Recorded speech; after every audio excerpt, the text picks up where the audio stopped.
When do you think Royal Caribbean will release? Second half of 2024. Traditionally, Royal Caribbean releases their itineraries twice a year. The first time they do it is in the end of November, early December, and then the rest of them are usually in the spring, around March or April timeframe. That's historically speaking, so we don't know definitively that Royal Caribbean will follow that pattern, but they've been following that pattern for literally as long as I've been covering RoyalCaribbeanBlog.com, so well over a decade. And so I think there's reason to believe, Keith, that the new itineraries will come out, at least some of them will come out around November and December, and the rest in the spring. Do we schedule shows and events before setting up my time, or the other way around? I would do the other way around. I would do dining first, then show times. It seems to me you'll be easier to get your show times in dining, more or less. So I'd get dining first, then do show times, just to be sure of that. So yeah, it's a good question, actually. Doing our first back-to-back in the same room, can you please help us what we have to do? It's really easy. Basically, towards the end of cruise number 1, you'll get a letter in your cabin explaining to you what you need to do from cruise 1 to cruise 2. Essentially, Monty Love, you'll wait in your room, and then later that morning, you'll report to an area on the ship, usually a bar or maybe a restaurant like the main dining room, and you and the rest of the back-to-back cruisers will wait for every other guest to get off the ship. Then Royal Caribbean escorts you off the ship, escorts you back on, and that's it. And you can go back to your room. So it's pretty easy. If you have an internet package, you use the community computers in the library or wherever they are, yes, you can log in. I wouldn't recommend them. Those computers are pretty terrible. I mean, honestly, I struggle to think EcoMouse, if like a worse, like any device you bring has to be better. If you want to print something, maybe that's the only reason. But yes, you can. It just has a Voom login, and you can just kick yourself out of your own Voom account and then log in over there. So that should be fine. How strict is the dress code in the main dining room? Not very strict at all. They just don't enforce the rules, Nicole. So you'd totally be fine in the sense that no one's going to yell at you. I mean, almost certainly no one will yell at you. On formal night, do the kids have to dress up too? Yeah. So the answer is, as I said earlier, the dress codes are not enforced. That's number one. Number two, I don't want you to think that your kids need to be wearing like tuxedos and ball gowns like they're going to senior prom. They can. They won't be the only ones doing that, but that's not the requirement.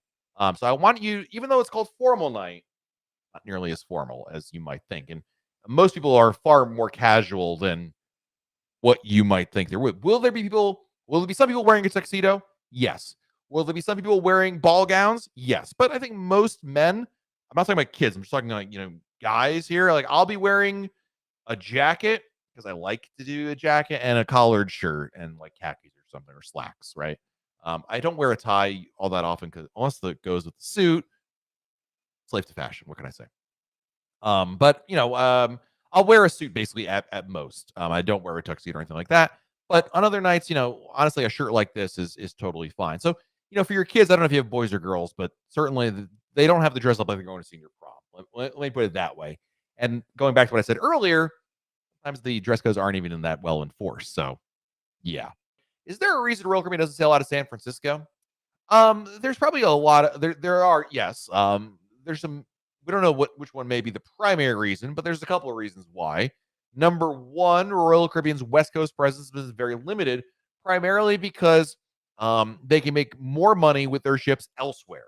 Royal Caribbean likes to send their ships elsewhere. Places like Europe, Australia, and China have been number one reason why Royal Caribbean has not had a tremendous presence on the West Coast of the U.S. And even when you see cruise ships that go out of the U.S., they go out of the West Coast of the U.S., like Los Angeles or San Francisco, in a lot of cases, the prices for those cruises are significantly less than cruises that go out of other places, even out of the U.S. for that matter. So a lot of it has to do with pricing on that. I think number two is the PVSA, the Passenger Vessel Services Act, which requires foreign flagged cruise ships, which Royal Caribbean's cruise ships are, to make a foreign port stop on the way. So you can't operate a cruise out of San Francisco and just go up the wine coast up California. They've got to go somewhere. I know Princess goes out of San Francisco, but I'm not sure. Where do they go? Mexico, I guess, right? They're not going to Canada. At any rate, I don't know what the logistics are of that, but that is a consideration, certainly. And so when you consider the logistics and the financial stuff, and I'm going to wager that the financial aspect outweighs the logistical issue, I think you have your answer over there. How is availability of power outlets in public spaces to charge a laptop?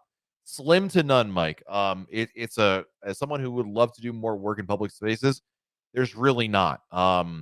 They just don't exist. And the few that are there, Mike, are usually the weird outlets they use, like it's like two prongs only, and there's some sort of international outlet. So the answer is there are really none. On some of the newer ships or some of the refurbished ships like Freedom, in some of the bars, there are USB outlets at at the actual bar itself. If you sit at the bar, you can find USB outlets. So if your laptop can be charged via USB outlet, that could be an option for you. But I don't know if your laptop can accept that kind of a charge. But my advice to you is plan a full battery charge, number one. And then number two, my other piece of advice to you is if you really want to be mobile, you might look at a portable battery backup. I know Anker, Anker, and a variety of others on Amazon sell rather large batteries that you can plug a laptop in that'll give it a couple hours of juice. So that might be another way to get around it. But there's not nearly as many. It's not like Starbucks, in which, like, at home, in which there's a lot of outlets over there. So, what do you recommend for a family outing in Falmouth? Boy, I have yet to find anything really good, Lou, in Falmouth. Here's what I would say. If I were going back tomorrow to Falmouth, I would get a day pass to the Hilton Rose Hall. It's not the Royal Caribbean, but if you Google it, I'm sure you can find Hilton Rose Hall day pass in Falmouth, and that's where I would go. I went there years ago, like literally 10 years ago, and it was it was aight. It was good. I enjoyed it, but it's been so long. It's hard for me to say, oh, yes, this place I went to 10 years ago and haven't been back since is a recommended spot. That being said, I have heard from some other people, readers and whatnot, that since then who have said it's still good. So for what it's worth, that's what I would do. I can't say it's going to be a slam dunk hit, Lou, but I'm hopeful that it will be good for you. I'm going on Liberty of the Seas October 9th for 7 nights. First cruise. If you had to recommend two things to do and two not to do, worth it. Long time listener, first time asking a question. Ooh, two things to do on Liberty of the Seas. Definitely number one, you got to do the water slides. It's the only cruise ship in the fleet that has the tidal wave water slides, the raft slide. That's, I say, a must do. Number two, you've got on Liberty of the Seas Saturday Night Fever, the Broadway musical. The only ship in the fleet that has it. So that's definitely a must do. Two, not worth it. I'm going to give you two things that I usually don't recommend at all. One is the key. The benefits sound cool. You don't need them. You can get a lot of the same benefits on your own if you're just a little proactive. Watch some of the tips here on our channel and over at royalcaribbeanblog.com. And the other one is the art auction. I wouldn't even step foot in there. No matter how much free champagne they give you, it's not worth it. So, what's your favorite ship that is not an Oasis or Quantum class ship? Navigator of the Seas. I also like Freedom. Her amplification was fantastic. But Navigator's always been a favorite, Denise. And of course, Mariner. I was on Mariner 2 times in the last couple of months, and I absolutely love that ship. So either one is really, really fantastic. How do you find the dining options on Anthem limited since there's no Playmakers El Loco Fresh?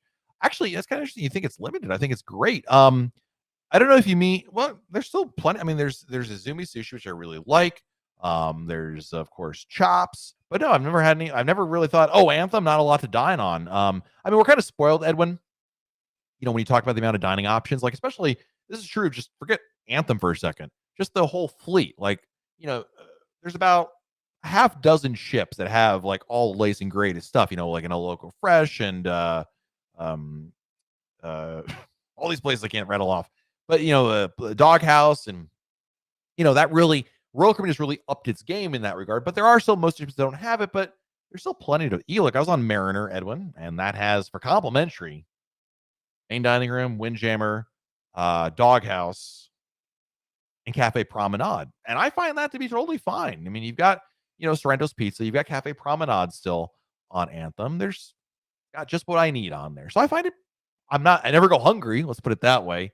Would I prefer to have an El Loco Fresh? Absolutely. Why not? I mean, I love El Loco Fresh, but I don't look at it as a detraction, Edwin. I don't look at it as I wouldn't book Anthem of the Seas because of that kind of a thing. So I hope that makes sense.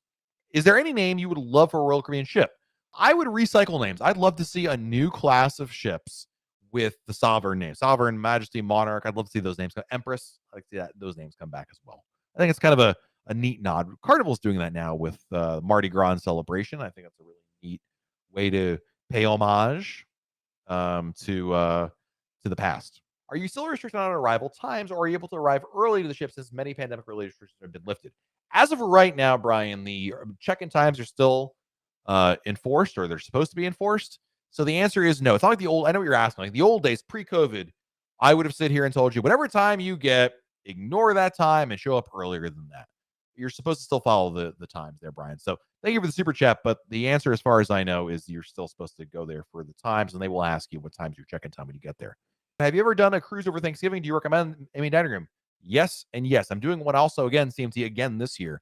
Thanksgiving is a great time to cruise. I think there's usually pretty good deals. Kids are out of school, so it's built in time off. And I like the main dining room. You know why? Because in the main dining room, you have the regular menu and you also have a Thanksgiving menu. So you get turkey and all that. So if you like it, like me, turkey for me. And if you don't care about it, like my kids, then you can get whatever you want. So absolutely. Have a great week, everybody. Stay safe out there. Do something fun. That's important as well. We'll talk again very soon, right here on YouTube. Bye, everybody.